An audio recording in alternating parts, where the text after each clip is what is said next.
Space, the final frontier. Well, okay, not really. All right, take two.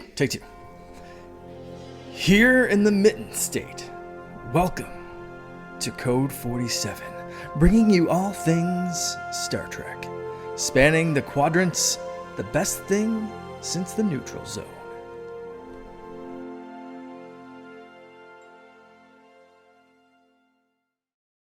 Alrighty, Roo, back again on the Secret Friends Unite podcasting network. This is Code 47, episode 108. I am your Trek Lord of West Michigan, Charlie Carden, Commodore of the 13th Fleet of Starfleet International, Captain of the USS Grand Petoskey, etc., a self-styled Huguenot, a legend in my own time, but I digress. I am joined, as always, by my faithful co-pilot, Lieutenant Peter Stein, Chief Engineer of our delightful chapter. Good evening, Peter. Hello. We were talking to the pre-roll. I enjoy the hell out of that uniform. Peter is, if you're not watching us on YouTube, Peter is, along with Jen, who couldn't be here tonight, is really good about suiting up when we record. I'm really bad about it because I tend to get overheated, even though I'm sitting in a basement. It'll be really easy when we get to the winter because it'll be winter will be nice. I'm sure it'll be freezing down here no matter what I do. But Peter is sporting the. Now I'm trying to remember. I don't think that's from The Cage, the unaired pilot, which was filmed in 1965. I think elements of that uniform survived into the second pilot, or pilot used the exact same uniform. Exact same. Okay, gotcha. So yes, therefore you're Jose Tyler, you're Lee Kelso, you're flying the ship, even though you have your back to the helm if you're looking. But anyway. Well, we're rolling into talking about the new season of Lower Decks, which I have mislabeled on the document, but we know what we're talking about. But before we get to that, as always, want to give love and respect to our fantastic Patreons. These are the folks who log in with us. They give a little bit every month to make sure that we're able to bring some additional great content to your ear holes. In my personal case, I produce a show called The Facts of Geek Life, which comes out twice a month, where myself and a guest break down a season of a classic show with fun satire and some social commentary. I was just talking with Peter tonight that we've got to get one going because we've not done one yet. We have fun doing that. And then my partners, Todd and Mark, also produce great content. If you visit patreon.com/Secret Friends Unite, you can do a free 7-day trial, give you a chance to check out our wares. And if you like it, feel free to stick around. But again, the folks who make it possible on our BFFs levels, that would be Sean, Stella, and Henry Nias. Missy Merchant, frequent collaborator to this program and to the Patreon, and Andy Milliken. And over on the Best Buds level is Jamie Prinky. So we are very grateful for your pitching in and making what we do possible one more time. Patreon.com/Secret Friends Unite. Free 7-day trial. And if you like it, feel free to stick around. All right. So we have a news story of sorts. Star Trek Day came and went. And Peter, did you watch like that little canned film that was starring Jerry O'Connell? That aired. I heard about it, but I didn't see it. You know, I think I watched. It was like 30 minutes long. I think I maybe watched 10 minutes, but I was like, because in the past, Star Trek Day, which is September the 8th, happened relatively recently, has been a big deal. You know, particularly it really started during COVID, I think back in 2020. Yeah. They would do a day's worth of programming where it was basically, Zoom meetings like all of us were doing for work back then, of talking heads. But it was like, here's the DS9 cast, here's some people from TNG or Picard or whatever. Well, with the SAG-AFTRA and the WGA strikes going on, nothing like that is possible. But they still wrangled Jerry O'Connell for this bit. I don't know if it was recorded beforehand or whatever it is. We don't need to get into the technical. Full voice actors are kind of in a mode with that. So right. I mean, they're still part of SAG-AFTRA, but yes, voice actor stuff. No, you're absolutely right. So that could have been, but I wonder, I don't know. It's complicated, I'm sure. But we did get what has been promised for us for several months, which was a very, very short trek. And this is really highlighting around the fact that 2023, which is when we're recording, if you're listening to this in the distant future, is the 50th anniversary of the original Star Trek animated series, which was produced by Filmation in the in the early 1970s, ran for 2 seasons. We've talked about that in the distant past of this program, and potentially the less said about the better. I don't know where you land, some good, some bad, but at any rate, in the style of that, we're getting a series of short treks, which are really kind of based around using current voice talent to produce 3-minute segments. We've gotten 2, but Peter, you've not seen the second one. I've watched the second one, but we're going to talk about the first one, which was called "The Skin of a Cat," and this was it was a very, very satirical segment. It did star the voices of comedian Pete Holmes. I'm a very big fan of his. I actually saw him during Laugh Fest here in Grand Rapids about 4 or 5 years ago. He was at Fountain Street. And then Ethan Peck as Spock, who obviously portrays Spock on Strange New Worlds. This is the first of 4 segments. We've gotten a second segment now, and we have another couple to look forward to. So, Peter, your thoughts on this? Where did you land with this animated segment? At best, I can say I'm ambivalent. I appreciate the heavily poking fun at Star Trek, especially in the sense that sometimes people take things a little too seriously in the social commentary. Yeah. And so they were poking fun at that. I did enjoy that. However, it was just a little too silly for me. I really didn't like how they as we have found out over the course of the show, I really like Captain Kirk, and I didn't really like how they used the character. It clearly wasn't right. Shatner's Kirk. It was even animated differently to look like. Right. He had a different hairstyle. It looked a bit like Pete Holmes. To me, it was just bizarre. Like, why make it Kirk if you're not going to make it look like Kirk? Right. And just to very quickly summarize, this is again a 3.5 minute segment placed on the bridge of the Enterprise, very heavily in the animated style of that Filmation program, where the Captain Kirk character, obviously backed by Ethan Peck as Spock, Holmes being Captain Kirk, is spouting out a lot of old timey expressions cliches as they're trying to get themselves out of a sticky situation. Skin of a cat, which is the name of the segment, but then it drills all the way down to. And then you have there's a Cation, the Cation actor who was the Cation character on that bridge. I can't remember it. Maress. So Maress, or a representation of the Cation race, which is essentially a bipedal cat, house cat, as we would know them if you're not familiar with the species, because we don't really see a lot of them in live action Trek. You get a hint here and there, but they're here and there. Yeah. We get one in Star Trek V, which some people would rather just forget. But anyway, Star Trek 4. In the council. And in the council. Yeah, that council was really that council, a little bit of tidbit, and Peter, I'm sure you know this being such a trivia guy as me, that was the last time we saw all 9 of the TV show principals in one shot. You had the 7 original, and then in the background you had Chapel and you had Rand. Because we didn't see Chapel again after Star Trek 4, if I'm not mistaken. So that was the swan song. Oh yeah. Yeah.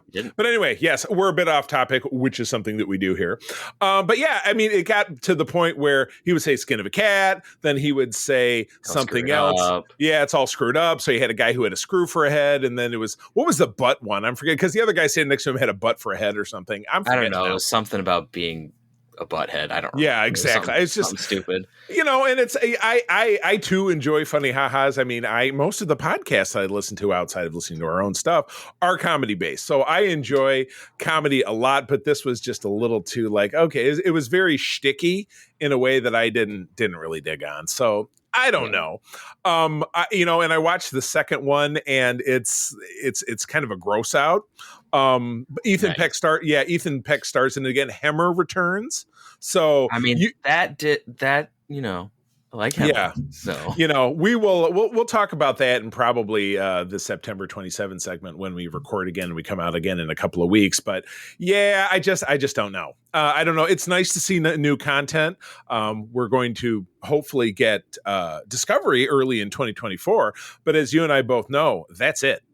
We're not likely to see potentially anything again in 2024. So, but not to dwell on that too much, but if this is what we're getting, this is what we're getting. So, the only thing we might see is maybe some short treks of some sort, or maybe if they crank out a couple episodes of Lower Decks in the meantime. Yeah, could be. I mean, and again, the other argument with Prodigy is, we're trying to find a home for Prodigy. But, as we've talked about a lot on SFU, Todd and I, somebody has to be able to afford to buy it.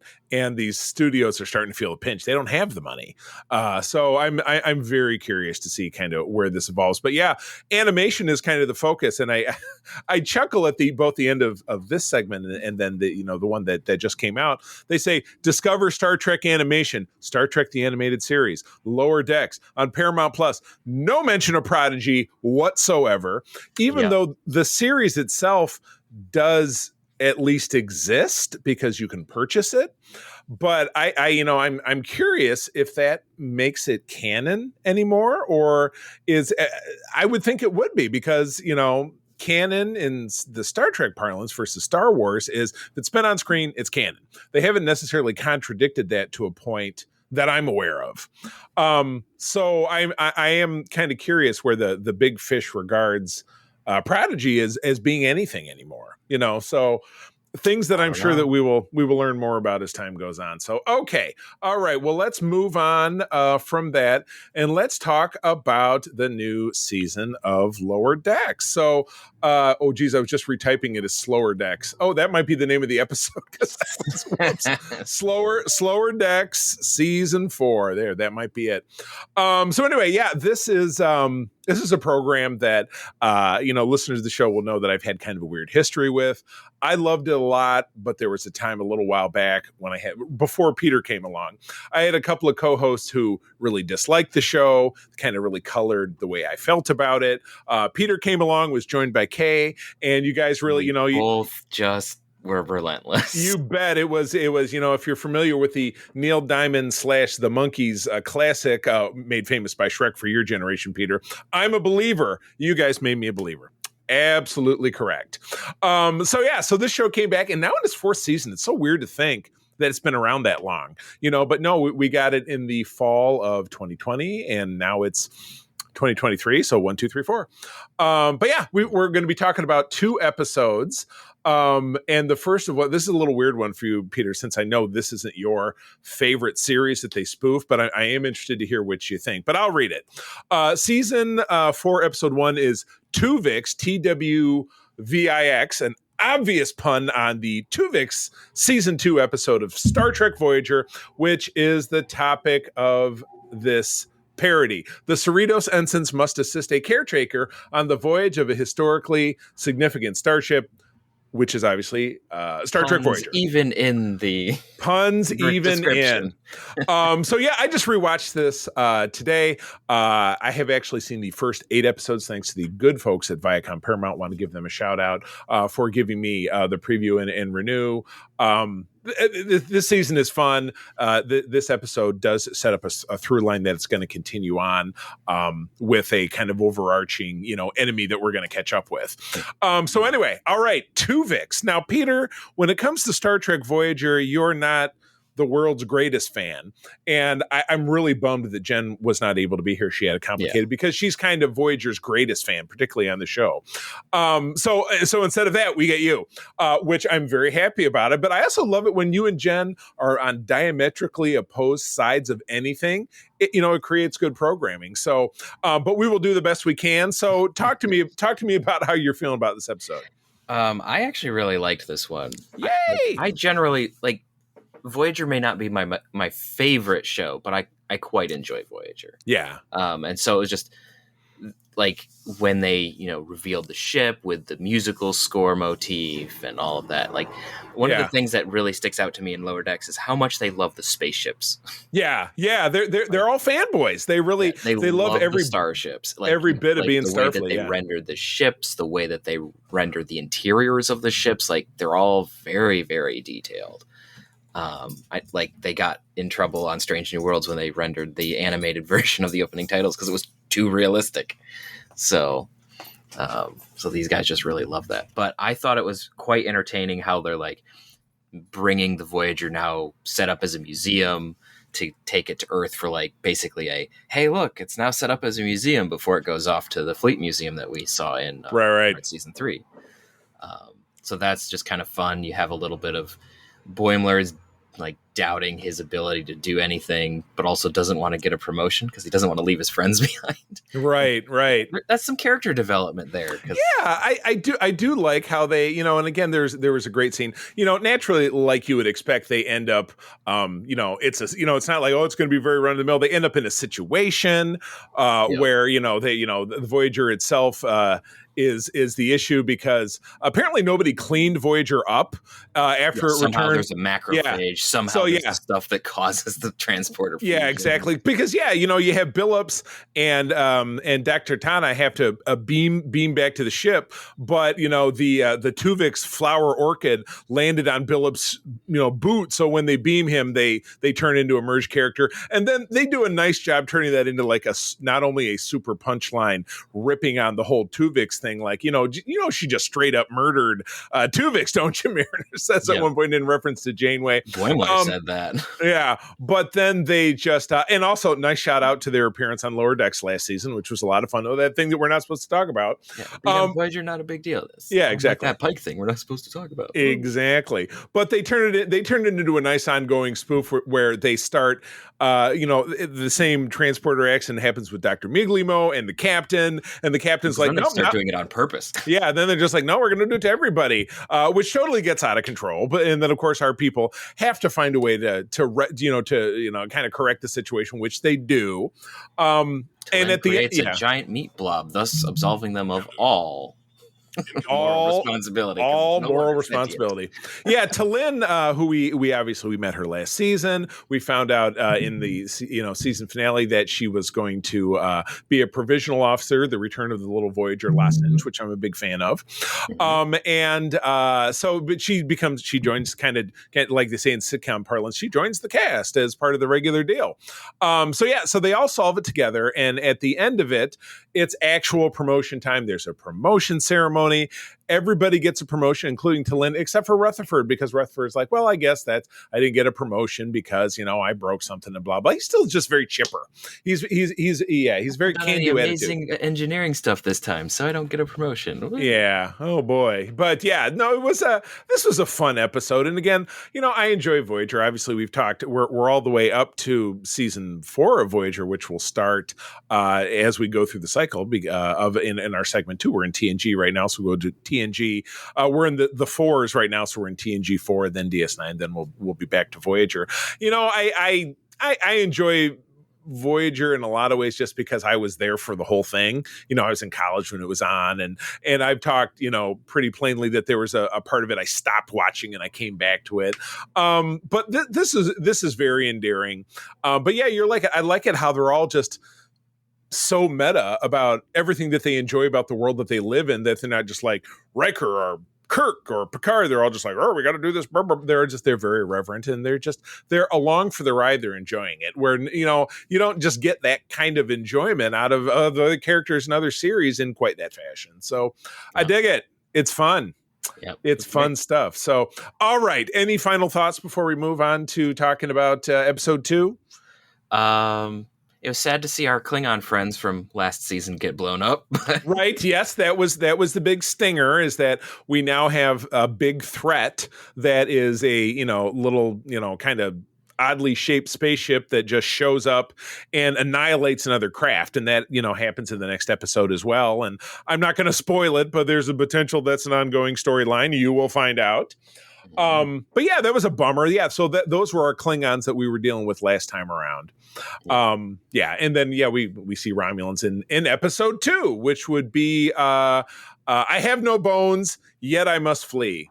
That sounds like a title to a Discovery episode. They always get very sub-sophomoric, and they're titling. Mariner tries to get demoted, Rutherford tries to get promoted, and Boimler makes a big move. So, Peter, you're wearing the menagerie outfit. So explain to me what's going on with that and vis-a-vis this episode. Yeah. So the reason that I'm wearing the cage and the uniform that you see in the cage and the menagerie is because we're going to a menagerie. Another race has just been randomly picking up other alien races to stick in a zoo. No big deal. Yeah, just like, how does that happen? I don't know. So 2 humans managed to get picked up and are now in this zoo. And so the Whoops. Cerritos is coming here to be like, yeah, you can't do that. That's not okay. And we're going to take them home. So, I mean, the caretaker seems to be pretty okay with it. So, Yeah. you know, it's like, they don't really give us all that much money. So, you know, whatever. You can Right. come back. Yeah, right. That much money. It's not worth it. It's very Ferengi-like. So we do have the debut of another cutesy poo character, or so we think. And that would be a little fluffy blob that is, yes, capable of vocal communication as we understand it. It simply says Moopsie. And, you know, our away team is it's Mariner and it's Jack Ransom. And they're, you know, and did they bring Ensign Ricky or something? Wasn't there a third dude? Now Gary or something. Yeah, Gary. Ensign Gary. Which is, it was funny because not that long ago, Missy and I did for Patreon, we covered the first season of Family Guy, and that was the famous Ensign Ricky gig. You know, Peter's watching Star Trek, and he's like, holy crap, Uhura's black? Nobody's watching Star Trek, and he's like, all right, the away mission, Kirk, Spock, and Ensign Ricky. Oh, crap. Yep.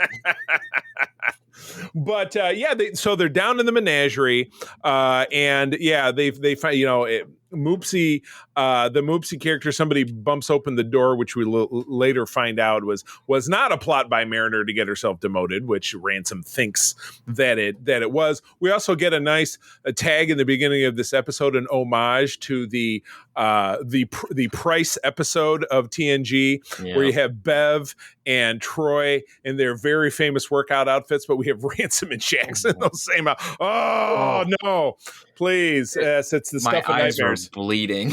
I know, like, but it's I appreciated the hilarity, but it was just right. Like, oh. Yeah, it's what this show does best. It's what they love on.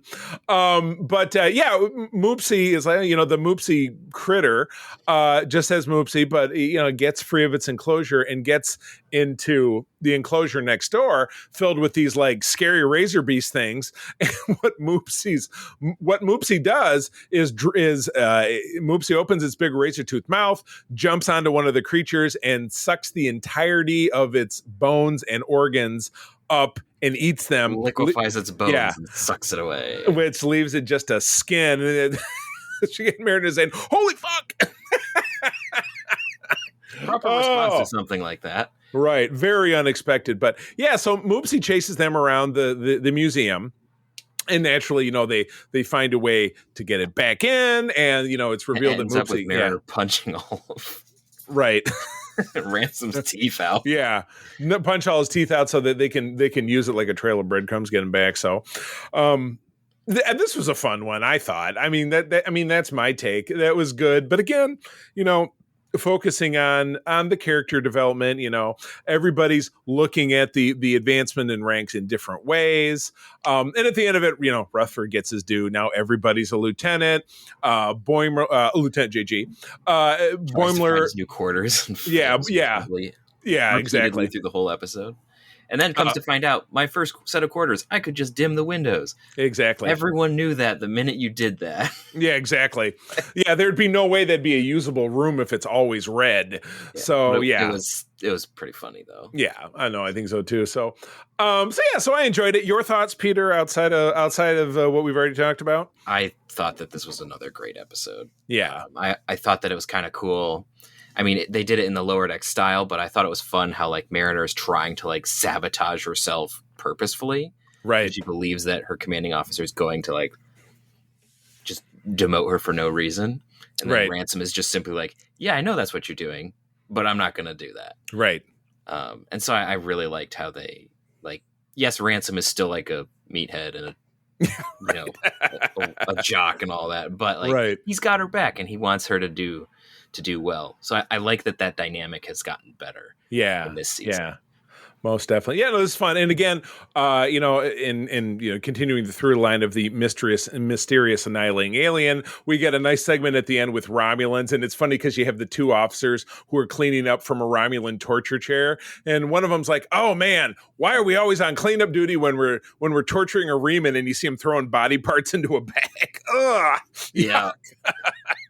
Yeah, and they're mopping into like an old cloaking device shell or something. Yeah, exactly. Just, and then it's funny because much like the I'm going to do my schemes. I don't have time for schemes. Right, exactly. So so they update on the fact that Romulans are very backstabby. The same way in the previous episode, the Klingons will, do a life and death struggle. They're both holding the bat left knives at each other, and then they're like, "Hey, you want to join me for lunch?" Blah blah blah. So it's just like it's very run affair. But then the Romulans get wiped out as well, so we don't know what's going on with this mystery ship, but answers are coming. So it's fine. I'm loving on this. Again, it was tough because I got the screener, and naturally I watched him with April. Sorry, Viacom, if you're listening. We watched him together, but it was I got him midweek. I was out and about because I travel for work during the week. I saw that I got it. I said, I'll wait till I get home. We'll start watching him on a Friday night. And we only got, as opposed to the Lower Decks, we got 10 plays for that one. Like I could watch it 10 times. These was only 5. So I'm like, no, I really want to make sure I don't use those up. But we got home and we're like, yeah, we really ought to stretch these out. We had watched them all within 24 hours because it's just that much fun, and it's 22 minutes. So it's just not that hard to get sucked up in doing it. So this is fun, but again, don't do what I did. Savor the flavor. You're going to be rewatching this probably for the next year because it's going to be some of the last content we get. So definitely enjoy it. So awesome. Any final thoughts before we leave Lower Decks and get in the Wayback Machine and go back to 1990? They are up to a good start, and I hope it just keeps on staying good. Keep on keeping on. Pretty much. I love it. All right. Well, look at this. I love this no edit point, no pause for station identification because there's just the two of us. We're going to roll right on to the second part of the show where we are talking about Star Trek The Next Generation Season 4. This is part 2. Peter, sorry that you weren't able to join us last time, but here you are now.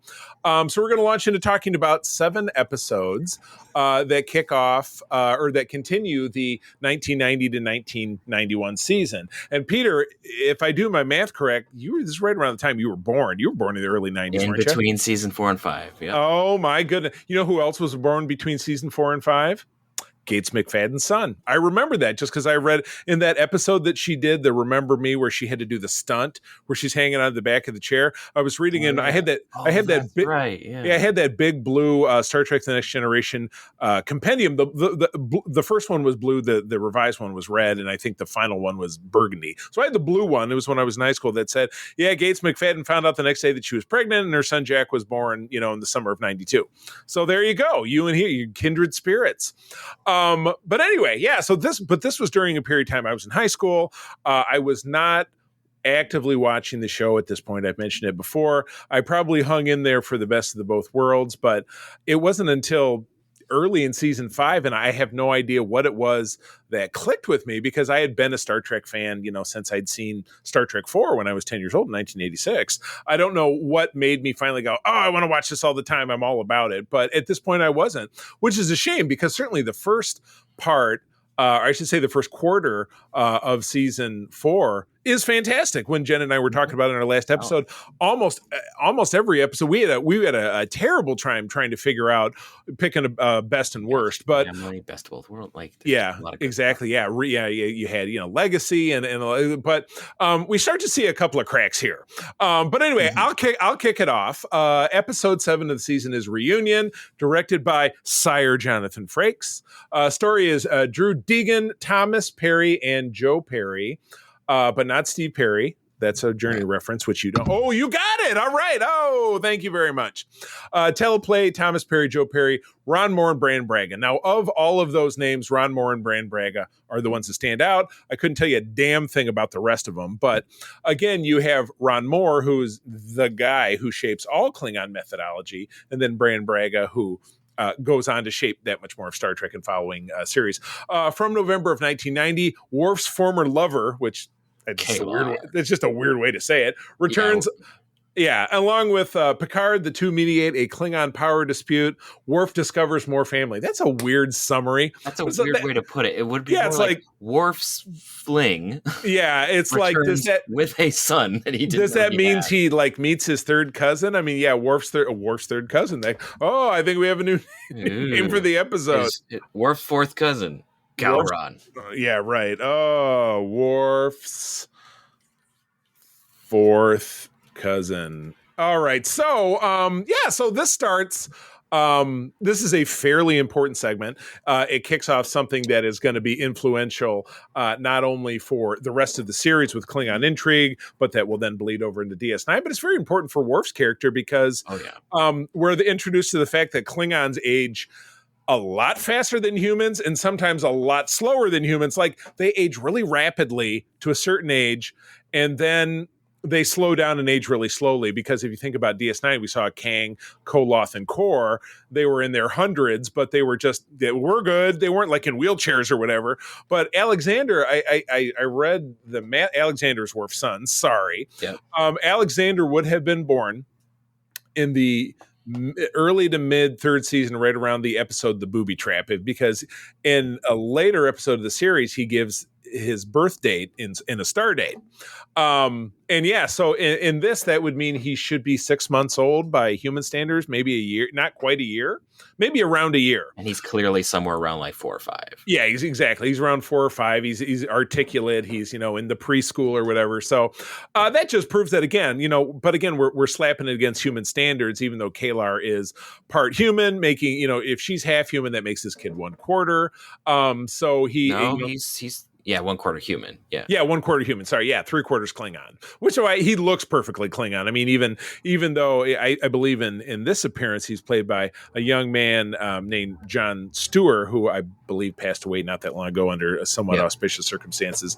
But he goes on later in TNG, and then obviously later in DS9 as an adult. But in TNG, he's played by actor Brian Bonsall, who was the youngest brother on Family Ties, which was sitcom from the 80s, which you may or may not be familiar with, but which I absolutely loved. It was the vehicle that launched Michael J. Fox's career. So anyway, yes, he was little brother Andy. So anyway, but in this, he's John Stewart. Obviously, as a young kid, he doesn't have a ton of lines and plays not a tiny role in this, but certainly the bigger part is we meet Gowron for the first time, who will then turn around to be the emperor or the Klingon chancellor, who has a lot of ups and downs between here and his Waterloo at the end of DS9. And we see Duras again for the last time, but not the end of the family. His legacy continues. But his legacy with his bastard son does continue into seasons 4 and 5. And then at which point we do find out that he has 2 busty sisters. But I digress, not to put the cart before the horse. Awesome episode, tons of intrigue. Duras murders Kalar when off screen when they have a dispute. Somehow he murders her on the Enterprise and gets away with it. Yeah, well, it was behind closed doors, and he obviously just stabbed the shit out of her because they describe too many puncture wounds, and and she was like thrown down onto a glass table. Like it's just it's a disaster. I mean, and she's a warrior, but obviously, Duras is a much bigger. He's a bigger dude, and he's a little bit more traditional Klingon than she is. She's a diplomat, where he is just a hardened, evil, terrible warrior Klingon. Romulan. Imagine all the worst things that you hate about Klingons, and that's Duras. Pretty much. Yeah, you cram it all into one shit sack. It's the same guy. Yeah. One of my favorite parts is when Worf is going after him. Picard walks in, Mr. Worf. Oh, stab. Yeah, that was Riker, by the way. So Worf, no. Yeah, I love because he's fighting with a batleth, and I think Duras had a sword because they. I love that scene because. It's Worf figure out what's going on, and he grabs his batleth, takes the sash off, throws his badge down. He's like, I'm out of here. Love how anybody can use the transporter, like it's the city bus. Okay, I gotta go. And he beams over there. He walks into that room, and he's with, Gowron's man, and Gowron's man says, he's claimed the right of vengeance. And then Duras goes, you have no rights here, traitor. And he does this, excommunicated crossing of the arms. Yeah. And Worf goes, Kalar was my mate. And all the other guys go, oh shit. Yeah, they're take done. off. It's like, oh, Yeah. this is that kind of fight. Nope. Yeah, so I don't get involved in these family squabbles and shit. I'm out. And so they fight. And even though Duras is obviously quite a badass, Worf's quite a bit more of a badass.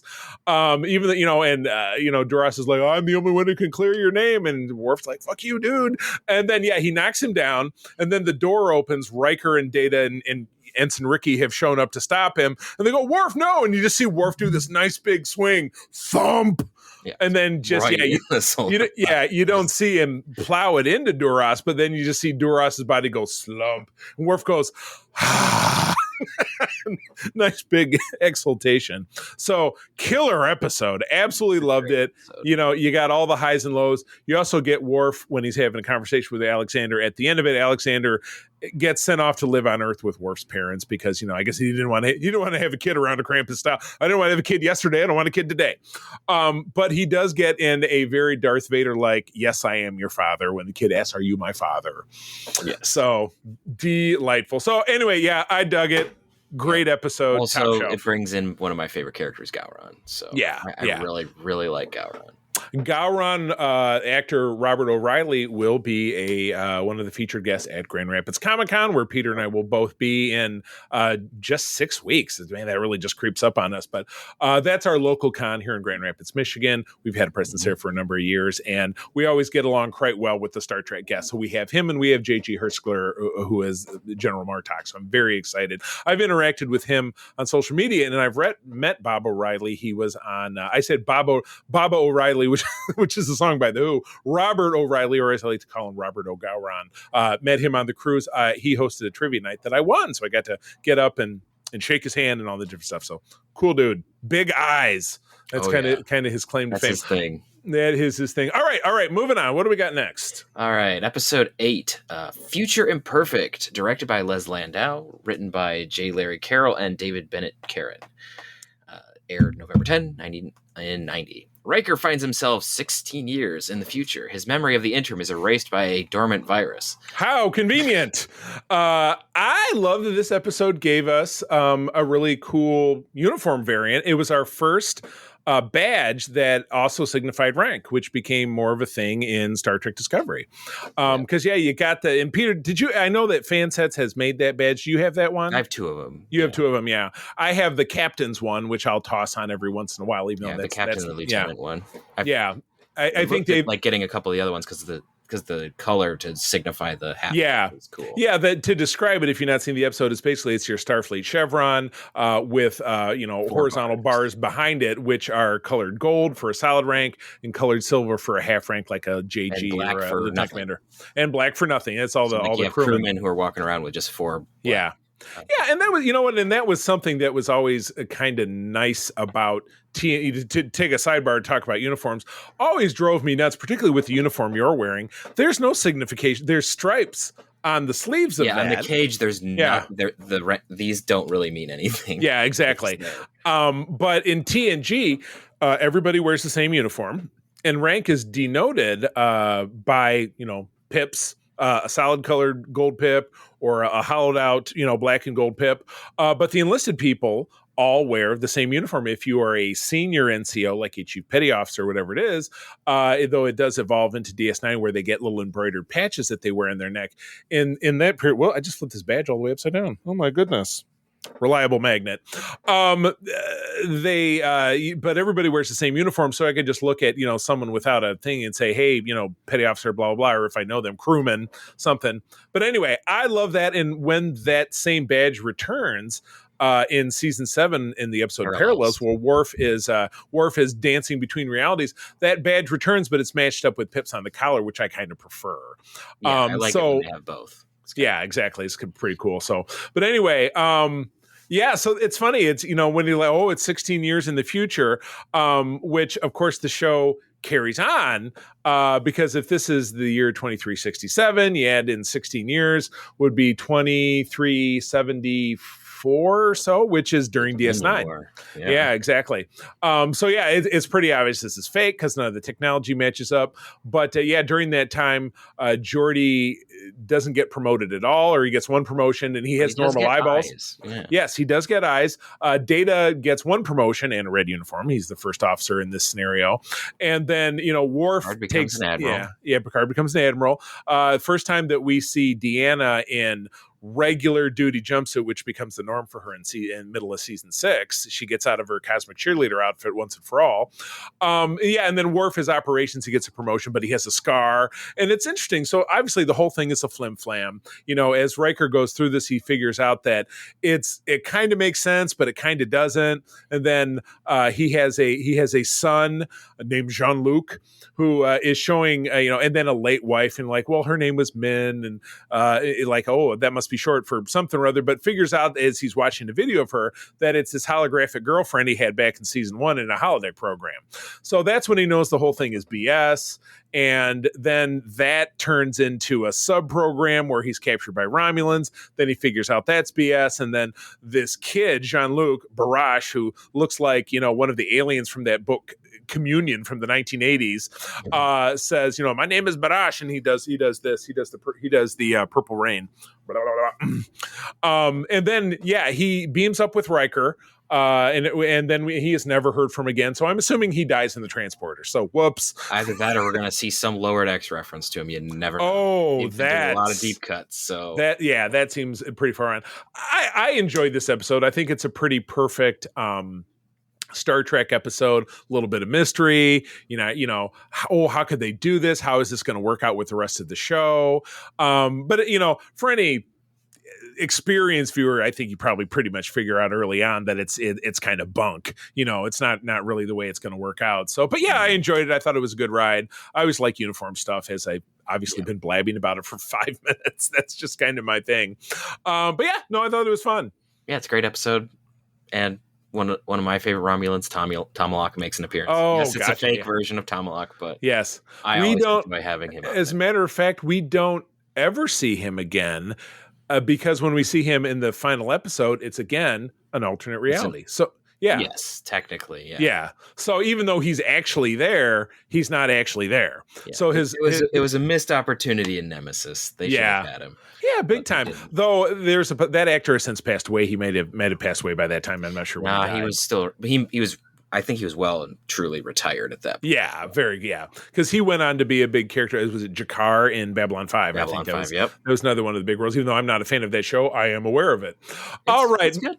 Yeah, well, I know that on our Patreon recently, my partner Todd on his show Fansplain interviewed a very serious Babylon 5 fan. It's never clicked with me, but you know what? To each their own. I totally understand. Somebody could say the same thing about Ron Moore's Battlestar Galactica, which hopefully you and I are going to be talking about on Patreon, but that's my favorite. But some people look at that and say, blah, blah, blah. All fandom is not all things to all people, and I can totally appreciate that. Anyway, okay, episode 9, final but not final mission. Directed by Corey Allen, regular of the series. Story by Casey Arnold Ince. Never heard of that name. Totally a slush spec pile script if I was to bet fold money on it. Teleplay by the same individual and Jerry Taylor. Okay, so kind of the vibe that I get is when they buy one of these slush scripts, they toss it into the writer's room. And then the person who probably has the most vision or direction around that slush script gets the teleplay credit. That's what I'm saying. That's what happened in Reunion, because again, those are just not names I feel like we end up seeing again. So Jerry Taylor, of course, co-creator of Star Trek Voyager, and the only person who has ever written 2 novels that are considered canonical because they're about the Voyager crew. Mosaic and then Pathways. I don't think I've read Pathways. I've read part of Mosaic. You can find any of those plug for my friends at Simon & Schuster, who I also actually review books for. Those are available on Audible from Simon & Schuster. But what's annoying about those is because they came out so long ago. They came out in the mid-1990s. They're abridged down to about 2.5 hours, as opposed to I just bought the Certain Point of View Return of the Jedi Star Wars book. It's 20 hours long, so it's every word of that book. Them's rookie numbers. Get a Sanderson book. Yeah, pump it up. 5 hours. Pump it up. Oh my God. Good God. All right. So the episode is from November of 1990. We really got off on a tangent on that one. Wesley sets off on his final mission with the Enterprise, accompanied by Picard. They become stranded on a desert planet. Couldn't have seen that coming in the first 5 minutes when they get on a shuttle with some random asshole. That's a piece of junk. Yeah, exactly. This Literally, thing is, you should hear Luke Skywalker from episode 4. What a piece of junk. I would sooner get on the Outrider from Shadows of the Empire than I would get on this guy's shuttle. It literally looks like a Ford Pinto, which I don't know if you're at all familiar with that. Maybe what they were basing it on. Exactly. The way that it acted. The Ford Pinto, dear listeners, if you're not aware, I'm from Detroit, so it's particularly near and dear to my heart. The Motor City was a vehicle that was quickly taken off the market when they found out that rear end collisions would make the gas tank explode. That's pretty much what this Durgo. That's pretty much what his little shitty shuttle was. So yeah, they fly off. They instantly crash, and that gave us some really nice location shooting. In the Mojave Desert, north of LA, and it gives Wesley and Picard some really great bonding moments, which it kind of harkens back to the episode in season 2. It wasn't the Samaritan Snare. Well, No. it was the Samaritan Snare. Yes, it was, because the A story was introduced the Pakleds, and the B story was Picard going to the hospital. Picard going to Starbase to get his cardiac replacement, which was so dumb because the only person who could fix it was already on your ship. Oh my God. Kay and I had quite a fun time trashing Dr. Pulaski. She's not a fan. But anyway, I digress. Cool episode. Again, I saw this one years after it aired. The guy who played Durgo was a cast member on another sci-fi show in the late 70s called Space 1999, if I'm not mistaken. I don't know that I've ever seen that show. I think Martin Landau, who was the main character in that, was the other front runner to be Spock before Leonard Nimoy got the role. So there's yet another Star Trek connection. Right. But yeah, the character of Durgo, the shuttle captain, he's so super one-dimensional. Got a big chip on his shoulder, thinks he's king shit, even though he's flying around an even crappier version of the Outrider from Star Wars. And he gets himself killed. Because he's like, I know what I'm doing, because they walk through the desert, they go into this cave, they find water, but naturally the water is protected by a shield or whatever, and if you mess with it, it zaps you, and so it kills him. But Wesley figures it out by doing some shit with the tricorder, and then saves Picard's life, but then gives him the, oh, Picard, everything I've ever done for you, you're my real father, blah, blah, blah, yada, yada, yada. Father-son stuff, because again, it's a father-son relationship between the two of them, obviously at its core, it always speaks to me. So I enjoy that kind of stuff. That's always been a dramatic touchstone for me. When you and I talk about Battlestar, you'll see that how much that father-son dynamic, really hits me where I live. So I enjoyed this episode kind of for that reason. But yeah, I thought Durgo was way too one-dimensional, but he also but in a way he also kind of served his purpose. So I mean, he kind of had to be the way that they needed to. Yeah, he was kind of like the red shirt to establish danger, but they needed to have a reason for him to be that dumb to touch. He's the guy who kicks the beehive. I'm just gonna hits the beehive with a baseball bat. Just a friggin' moron. I'll be totally fine. Die. Yeah, it's no big deal. This is going to work out. So this is cool. So at the end of it, obviously Picard gets rescued and Wesley goes off, and we don't see him again until season 5 when he's he's hooking up with Ashley Judd, and then we see him in the game in season 5. And and then we see him in the first duty when he's on kind of a bad path, and then et cetera with Tom Paris, with Tom Paris's fourth cousin. Yeah, exactly. Oh my gosh! All right, the next one is yours, and I got to tell you. Really? Okay. Episode you know what? 10. For completeness to say, we got to do this. The real goal of the show is we talk about every single Star Trek. We'll have to touch Sub Rosa too, as much. Oh my God, that's going to be a fun one. All right, episode 10, The Loss, directed by Chip Chalmers, teleplay by Hilary J. Bader and Alan J. Adler, and Vanessa Green, story by Hilary J. Bader. Aired December 29th, 1990. An unknown force captures the Enterprise and causes Deanna to lose her empathic powers. Oh my God. About as interesting as it sounds.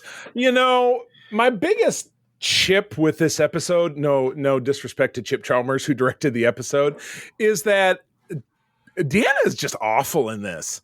She's really shitty to Beverly. She's really shitty to Riker. And she's really shitty to her other client. She's lippy to Picard. Yeah, she's lippy to that actress who plays the Ensign Brooks or whatever, who she's counseling.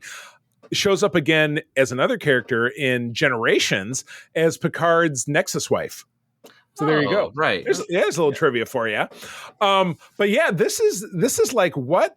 How much more obnoxious can she be? Oh, no, my powers anymore, and my powers are the only thing that basically define me. You know, it's like having a friend who their job is all they can ever talk about. That reminds me of my brother. That like their job is their entire identity. Okay, well, you got fired from your job. What do you got? I got nothing. And, you know, it's not great commentary on her as a character.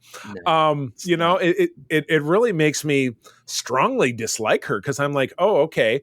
Well, let's say I was a patient of hers and I had been a patient of hers for a few years because let's say we've all been on the ship together for a few years together.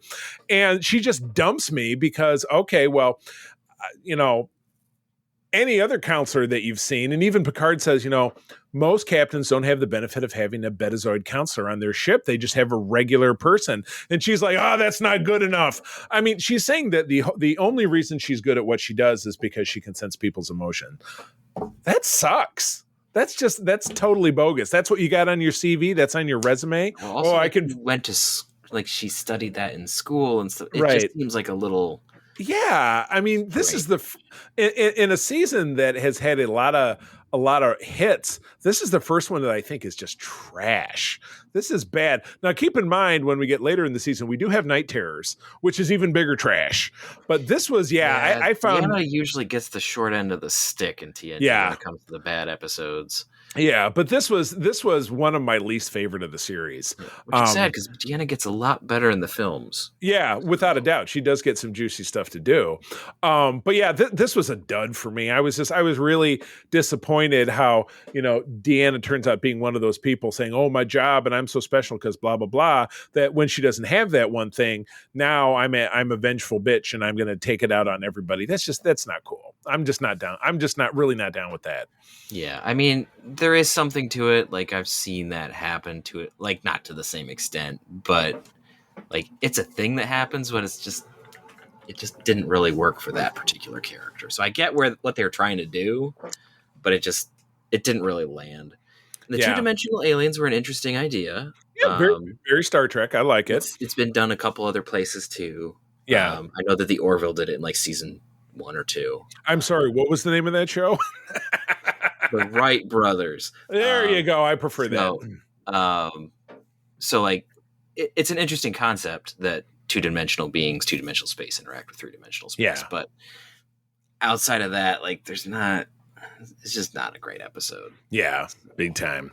But anyway, all right. We trudge on forward to an episode that I think is better, but it does give us a really terrible female stereotype in a character we also that get the meme.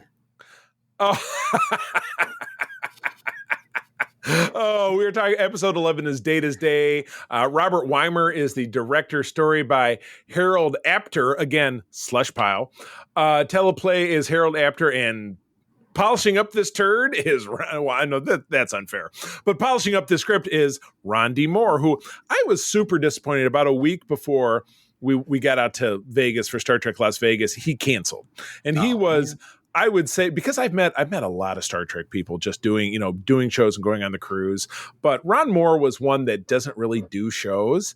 And so I was really heartbroken that he wasn't going to be there, because I'm such a huge admirer of his work. He's just done a lot of great stuff. Mm-hmm. Anyway, this was first episode of 1991, January 1991. Data gets dancing lessons from Dr. Crusher. That's a weird way to introduce the plot of this. That's not what the episode is about. No, that's like halfway through the episode. Yeah, exactly. In preparation for Chief O'Brien's wedding, as the Enterprise brings Ambassador T'Pel. How many different T''P-L names can we have? T'Paw, T'Pring. Yeah, everything's got to be a T'P. The thing that most people had for Vulcan names for the longest time was males begin with a S and have some sort of hard consonant, and female names begin with a T and a P. A T and a P. TP, toilet paper. And then, Savick happened. Right. So, yeah, exactly. Bringing this Ambassador T'Pel to the Romulans for negotiations. So we get we get an A-B story in this, but the whole thing is a framing sequence around Data writing a letter or dictating a letter, because there's no writing or whatever. So basically, he's it seems like this would be solved it would be a text conversation, but he's recording a letter to Commander Maddox, who is the guy who tried to kill him in season 2. But now they're, at the end of that, they kind of squash their differences. But Maddox obviously catches his Waterloo in the first season of Picard. But anyway, Maddox does not appear, but Data is conscripting this letter, and he's talking about his experiences in what is not a typical day, because obviously there's some different stuff happening, but what is a typical day on the Enterprise? Expect the unexpected. Starfleet, weird is part of the job. But anyway, we're getting the wedding of Chief O'Brien, which kind of comes out of nowhere, because we've never met his intended before. This is her first appearance. It's actress Rosalind Chow, who was previously known for being Klinger's wife in MASH and After MASH. If you watch that sitcom in the 80s, like I did, because it was like Seinfeld in the 90s, which, again, I know you're not that familiar with Seinfeld, but MASH was, for the longest time, and even probably at least top 5, the finale of that show in 1983, most watched program of all time. Mm-hmm. It was for the longest time. But anyway, so we get Rosalind Chow as Keiko Ishikawa, later O'Brien. Sorry to jump forward and think that they actually does go through at the wedding. But at the beginning of it, she's like, yeah, I don't want to get married and blah, blah, blah. And then Chief O'Brien's like, where the hell did this come from? And then there's just a lot of out of character shit going on in this episode. Geordi's like, oh no, they're going to get married. But like, when does Geordi know a damn thing about women? When does Geordi ever get a woman? We know that he eventually settles he gets down. married at some point. Right. But it takes 35 years for him to finally settle down. But yeah, I mean, he's the strikeout king in this show. So he's acting like, she just got jitter. She's going to blah, blah. And so, yeah, she's, she yells at Data, go away, leave me alone. And then at the end of it, she's just very schizo and says, no, it's time for me to go get married or whatever. I just, talk about starting off on a bad foot. Keiko's got a bad rep all the way through DS9 as being like a super duper ballbuster to Chief O'Brien, who is, they're basically the first, real married couple of Star Trek that we get. And we get to see them from when they get married and they have a child, and they have another child, and they go through a lot of trials and tribulations throughout their, but I know we got a lot of them in this episode. This is the Rimshot episode. I just I couldn't help myself but really hate her guts very early on in this episode. So anyway, that's the A story, and the B story is kind of standard fare. You have a really stuck-up, obnoxious Vulcan ambassador who's pushing everybody around and being really cagey. She fakes her death in a transporter accident. And beams over to this Romulan ship where she's a Romulan spy, and our people figure that out and go back and figure it out. So that's a pretty run of the mill plot line. We do get, as a Romulan captain, God, I'm forgetting the actor's name, but he's just a really like Shakespearean solid dude. Acts the hell out of that role, and I'm drawing a blank on his name. 1 second.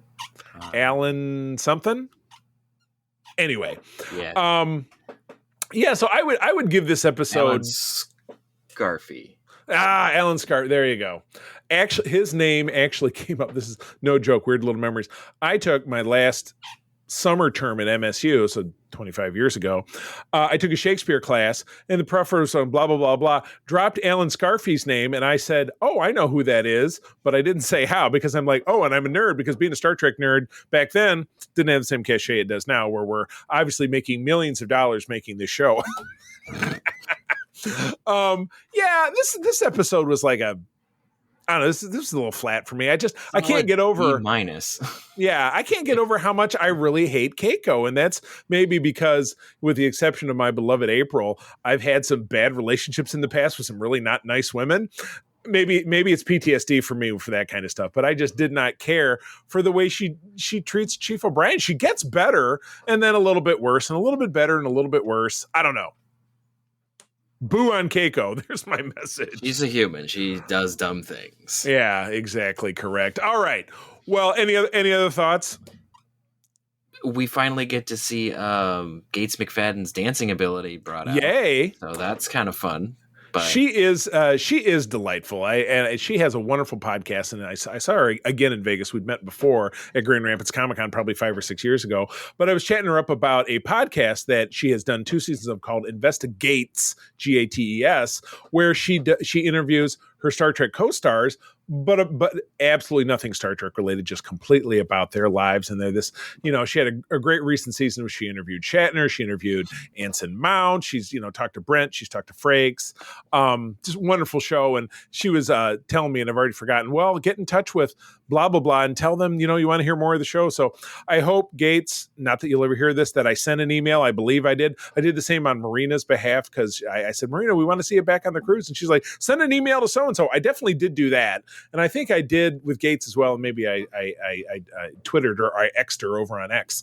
But anyway, hopefully they both get what they're going for. But yeah, she's a delightful woman. So, all right, moving on.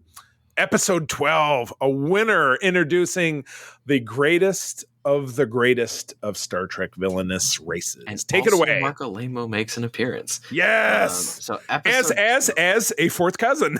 Yes, another one. The fourth cousin episode. So episode 12, The Wounded, directed by Chip Chalmers, story by Stuart Charno and Sarah Charno and Cy Chermak, teleplay by Jerry Taylor. Aired January 26, 91. A rogue Starfleet captain jeopardizes the Cardassian peace treaty. Oh, so we do get the Cardassians. They're wearing some whack outfits. I mean, what they're wearing is not super duper different than what they end up with. I mean, what they end up with when we see them. They did remove the helmets, which was probably a good call. The helmets were where they were basically like it was a reverse of old timey football helmets, where it's like kind of a weird clamshell on their face. And they're actual bodysuits. And again, when you're a Cardassian, you literally own one outfit for your entire life. They change their outfits exactly twice.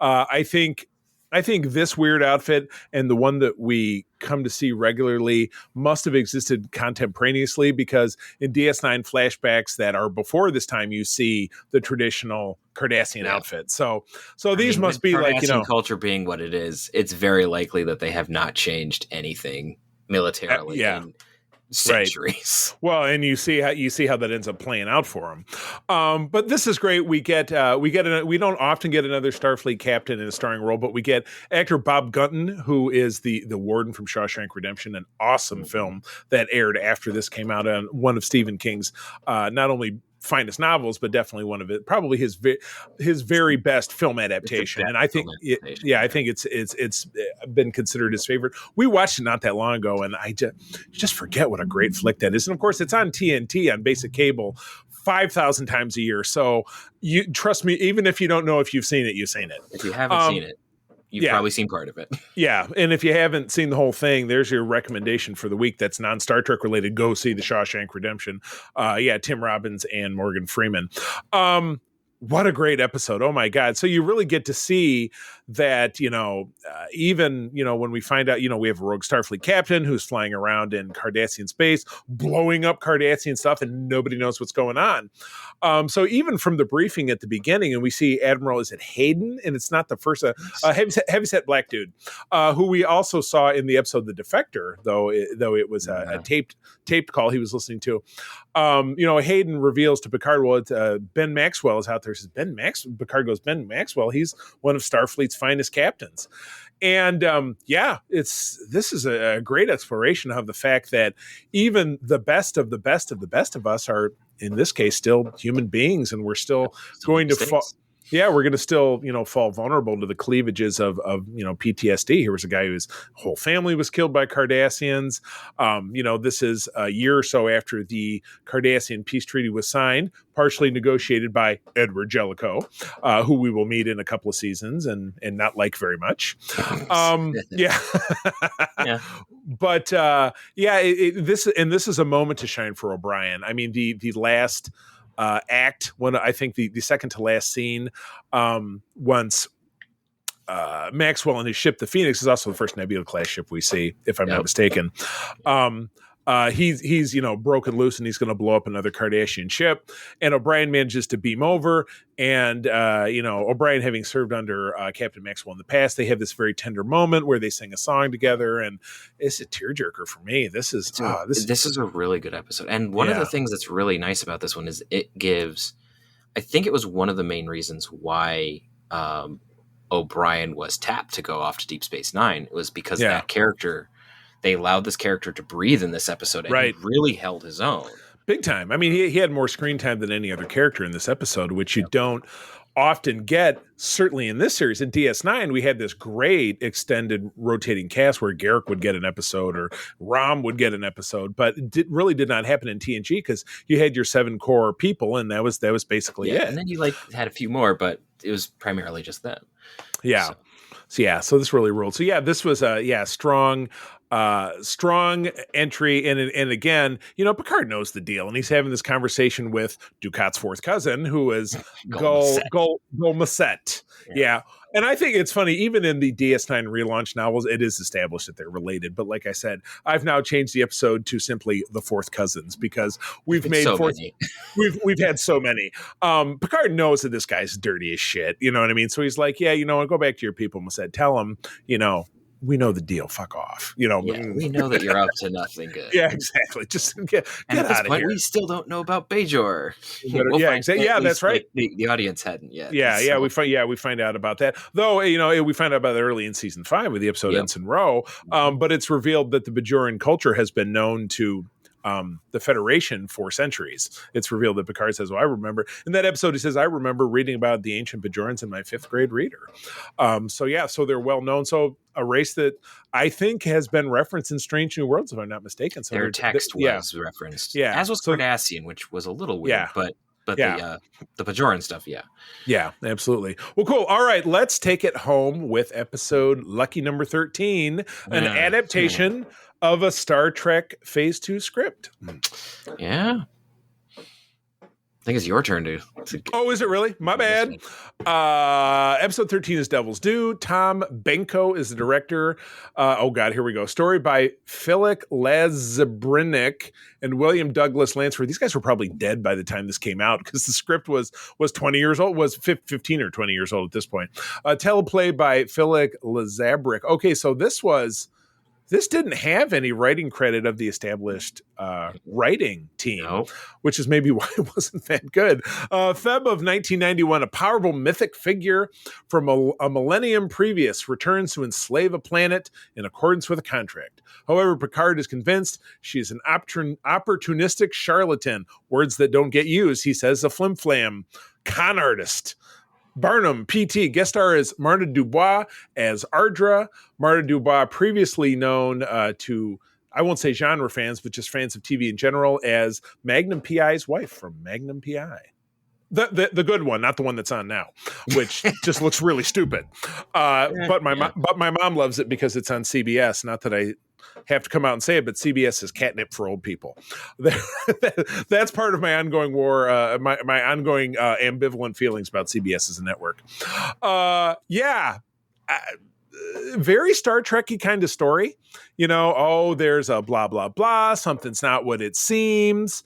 But it's weird to me that middle of 4th season, they're still stealing a script that was written in the 1970s. If you're not at all familiar, dear listeners, and I just watched something about this recently, just a YouTube clip that just kind of refreshed my memory. When the people at Paramount saw how successful Star Wars was in 1977, they said, hey, how can we exploit people loving science fiction? Oh, we own Star Trek. Maybe we should put it back on TV. It's been successful in syndication for a decade. So they spent millions building sets and writing scripts and hiring actors. And then they finally said, we're not going to really be able to launch a network around this, the Paramount Network, which they did in the mid-90s with Voyager. So all of those scripts got shelved, except for the one that they built and turned into Star Trek The Motion Picture. This was one of 2 scripts that survived into TNG, the first one being the much reviled season 2 premiere, The Child, where Troy has a baby for no reason. And then there's this one. I just don't really know what to think about this one. I mean, she's a pretty lady and all, but she's very seductive and Picard's not falling for it and blah, blah, blah. I don't know. Captain Kirk would have nailed her in the first 5 seconds. So I don't really see how this could have been a good TOS phase 2 Kirk script. Also probably would have picked up on her crap pretty early on too. Yeah, exactly. But she would have been like, he would have been like, all right, I'll sleep with you, but I'm not going to like it. He would have done it differently, I'm sure. Yeah. So that's what makes it so weird when you look at this.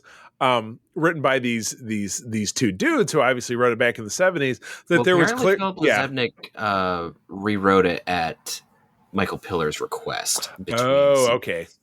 So okay. William Douglas Lansford may have been the originally. I just looked this up because I didn't know that it was a Phase 2 script, or if I did, I forgot.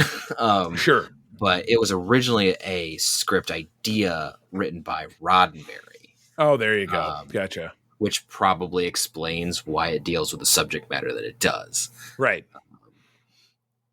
Yeah. Right. So yeah, I mean, I thought it was okay, but. I don't know. I can't really put my finger on it. I generally like this one. I don't know why.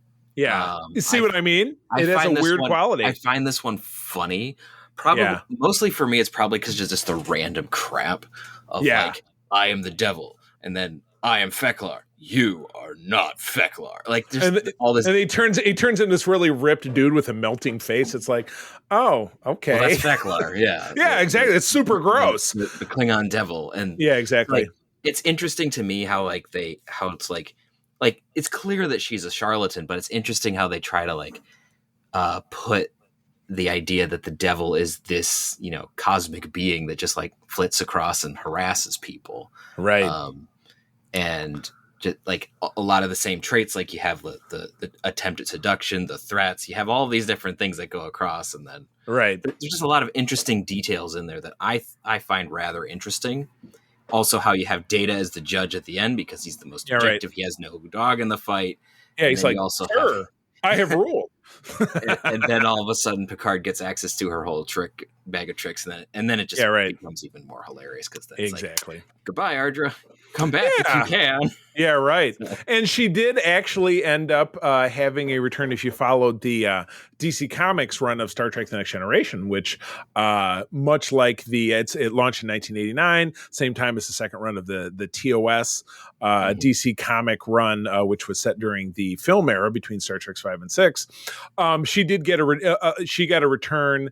I think Okana got a return. The kid from the Bonding got a return. So comics, a comic book in Star Trek, at least that was following a current show, and even some of the older ones always brought in old storylines just to kind of enhance. Currently, Star Trek Online does that. They haven't done it with Ardra yet, right? But they brought back, like for instance, Gowron. Right. We found where Gowron went. Bring him on back. Well, he went to Stovacor. That's where he went. Eventually he did. Yeah, right. Gotcha. All right. Well, that wraps up this pack of episodes. So let's do a favorite and a least favorite. You get to go first. Okay. Well, I think for my favorite, I'm gonna have to go with The Wounded. Totally. Same. It's just a great episode. Right. And very humanizing, very human. Even to a character that we're meeting. It's just a human experience of going through this sort of stuff. And given our first real impression of the depth of a character that O'Brien is, and the depth of acting prowess that Colm Meaney has as O'Brien, which becomes such a pivotal character in Star Trek as we go forward. So yeah, without a doubt. Yeah, it's like The Wounded. It's just a fantastic episode. If I have to pick a worst, it's probably The Loss. Oh my God, we're eye to eye on this one. God, it's just not a good episode. Super annoyed by the fact that Troy is like, oh, my empathic abilities are my entire personality. It's like that girl you knew in high school who, if she was dating a guy, that was her whole world. And that was my whole identity. And then they break up and she's just devastated. She just has nothing to do, blah, blah, blah. I've known too many people like that in my time. Absolutely do not care for it. So, all right. Well, okay. We will be moving along in our next episode to cover the back half of season 4, which gives us some less than great episodes. But we will address that as we come along. Peter, it's fun to go back old school and have it just be you and me again. Where do people find you out there? You can find me on the interwebs at Petrus Aquinas. I am there. I don't do much. You can also find me on ELH's YouTube or Twitch, where I play a Vulcan chief engineer. Excellent. And he's our chief engineer over on the USS Grand Petoskey, which I'll talk about in a minute. But you can find me over on X Twitter. I am at the C3. Go ahead and spell it out. I spend a lot of time there. Don't really mess around on Facebook. Dabbling a little bit more on Instagram, where I'm at the C3. You can find me. Spell out the C again. No, excuse me. At C3 Carpenter. Sorry. You can find me. But anyway, I am very proud to be the commanding officer of the USS Grand Petoskey, of which Peter is one of my senior staffers, my chief engineer. We are one of the biggest chapters of Starfleet, the International Star Trek Fan Club. We are based here in West Michigan, but we have members all over the state of Michigan. I am also very privileged to be the regional coordinator for Region 13, which is Michigan and Eastern Canada. We are opening up new chapters all the time. We have a new one here in Michigan. We're working on another one. If you have interest in leadership, or if you would just like to meet other Trekkers, Google Region 13 and certainly visit us at the Grand Petoskey website or find us on socials, and we can connect you. With that, fair friends, I'm going to bid you adieu. Thank you again to our wonderful Patreons. I'm going to tell you that sharing is caring, and to keep on trekking. Peace and long life. This podcast is part of the Secret Friends Unite podcasting network. Visit secretfriendsunite.com for more great shows, articles, news, reviews, and more. Secret Friends Unite podcasts are available on Apple, Google, Spotify, and other podcast services around the world. If you'd like to be part of the conversation, you can join us on Facebook or our new Discord server, or follow at Secret Friends U on Twitter. Please subscribe to Secret Friends Unite on YouTube and visit our merch store at tpublic.com. Just search Secret Friends Unite. Thanks for listening.